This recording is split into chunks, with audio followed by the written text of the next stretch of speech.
Award shows are meaningless. They are supposed to honor the accomplishments of artists, but very often the scope and the politics get in the way of them being entirely comprehensive. But there is one award show that stands out from the bunch because not only are the awards completely unemphasized, but it actually continues to grow in viewership year on year, which is not common. Of course, I'm talking about Jeff Keighley's baby, the Game Awards.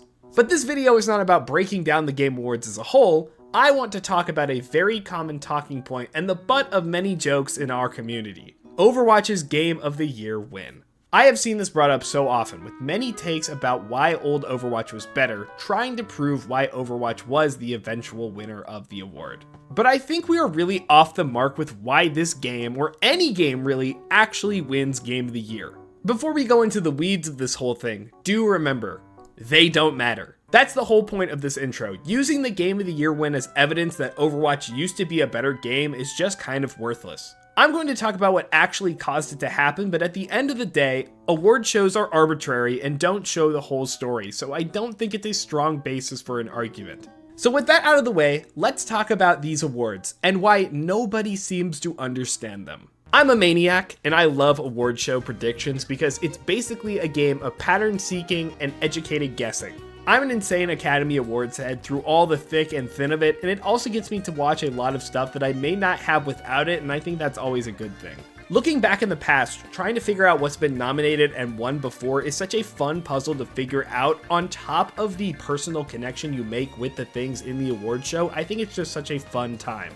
The Game Awards, however, have almost no through lines like this. There is not a structure or campaigning or any type of external influence on the outcomes from other sources. The best/most popular games typically win. Ironically, it being so merit-based makes the awards pretty boring in my opinion. The show is a glorified trailer dump, that's kind of all it is. There are also just straight up no rules to this award show apart from a release cutoff in mid-November. Games from previous years win awards, games get nominated in the same category over multiple shows, early access is free reign, and those aren't even technically released yet. Many people thought the rules were changed this year to allow DLCs to be nominated, but that's just not true. There literally were no rules against it. No one really knew you could do this. They were just kind of clarifying because they knew Shadow of the Erdtree was gonna be in that list. All of that to say, Game of the Year really does just come down to the game that the most industry insiders, mainly journalists, like. It's not a combination of art guilds coming together trying to find the most cohesive package, it's just whatever game you felt was the best. There is some fan voting, sure, but that is a very small fraction and doesn't really factor into it that much. In order to win Game of the Year, all you need is near universal acclaim and high sales numbers/player count. Dragon Age Inquisition and The Witcher 3 are the games that blew up in their respective years before it, and they won plain and simple, no competition. Overwatch was an extremely popular phenomenon and was very unique at the time. It was Blizzard's first new IP in over a decade. It was maybe the most polished game released in years during a period of buggy releases, particularly in the multiplayer space, and it had something for everyone to enjoy. It's a super crowd pleaser, and it really doesn't get much more complicated than that. Everyone always talks about the old gameplay of Overwatch and why that's the main reason Overwatch won, but I don't think that's true. Plenty other games that year had great gameplay, but no other multiplayer shooter had the intangible elements like this game. The animation, the sound design, the art direction, the character and narrative design, the in-game events and teasers, Overwatch was best in class in all of these. And back then, having good multiplayer was extremely important.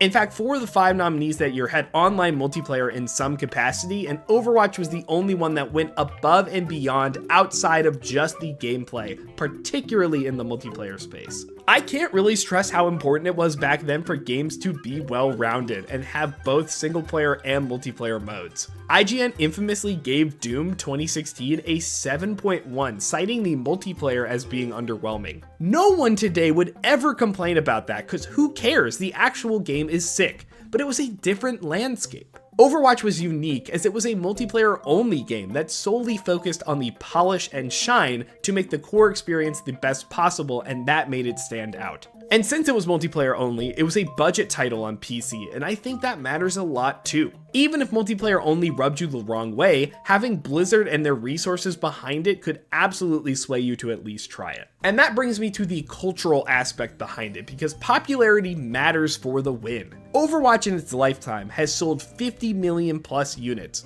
So has The Witcher 3. Many of the Game of the Year winners are well above 25 million units sold, and the rest are still very successful in the sales department. Not to mention that big studios draw more eyes and bigger crowds with coverage at the publications that make these award bodies up. This is a very long-winded way of saying that the gameplay isn't the biggest factor, at least not the specifics of it. Obviously, Overwatch's gameplay resonated with people, but I think the elements that made it so popular are still here today in basically the same ways. Unique character designs, simple yet interesting abilities, unique maps, ability interactions, the game feeling different every single time you load it into a new map. The only major factor that doesn't exist anymore is the lack of understanding of how to actually play it. No, Overwatch did not win Game of the Year because of tank synergies or no burst healing or any minutia you may come up with in the gameplay department. It's because little Timmy could get on his Xbox, pick Lucio, walk only on the ground, permanently on Healsong, and boop 3 people off the map on Ilios well because no one has eyes or ears. And the sound effects and kill animations when that happen just hit that euphoric spot in the brain that makes you feel extremely good.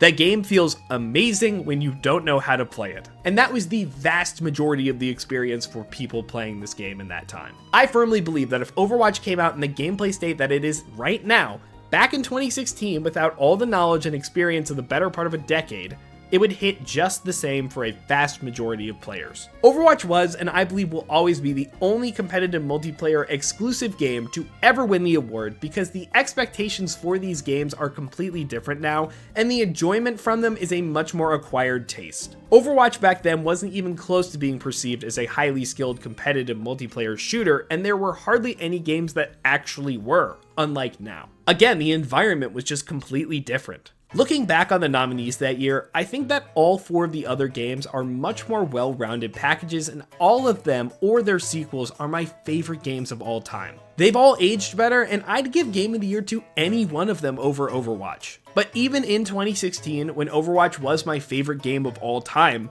I still didn't think it should win. I know I'm an Overwatch defender in many regards, but I think that the hype just got in the way here of many other projects that deserved more in my opinion. But the outcome is a product of its time.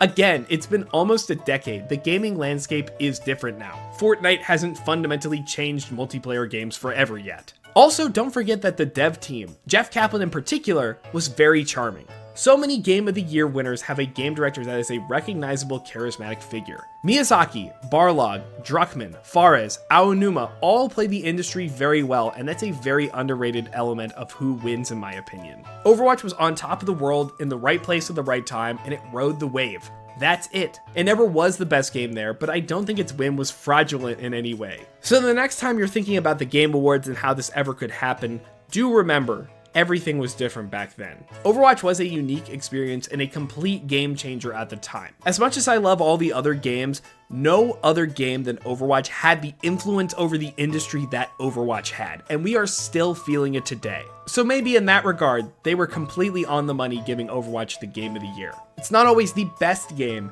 it's the game that defines that year. And with the popularity and influence that Overwatch has, I think it totally deserves it. And it also didn't have Mauga in it, so that's a plus. That's all I've got for today. I'm hopping down from my soapbox and wishing you guys a great weekend. And while you're having that great weekend, please subscribe if you liked the video. Leave a like while you're at it, and let me know in the comments what your favorite Game of the Year winner is and why. I also stream live at twitch.tv/LaneHemingway. That's Tuesdays, Thursdays, and Saturdays. Come check me out and get in on my Overwatch discussions live. And if you want to keep up to date with everything I'm doing, join my Discord and my community down below. Alright, thank you one more time, and please have a good day.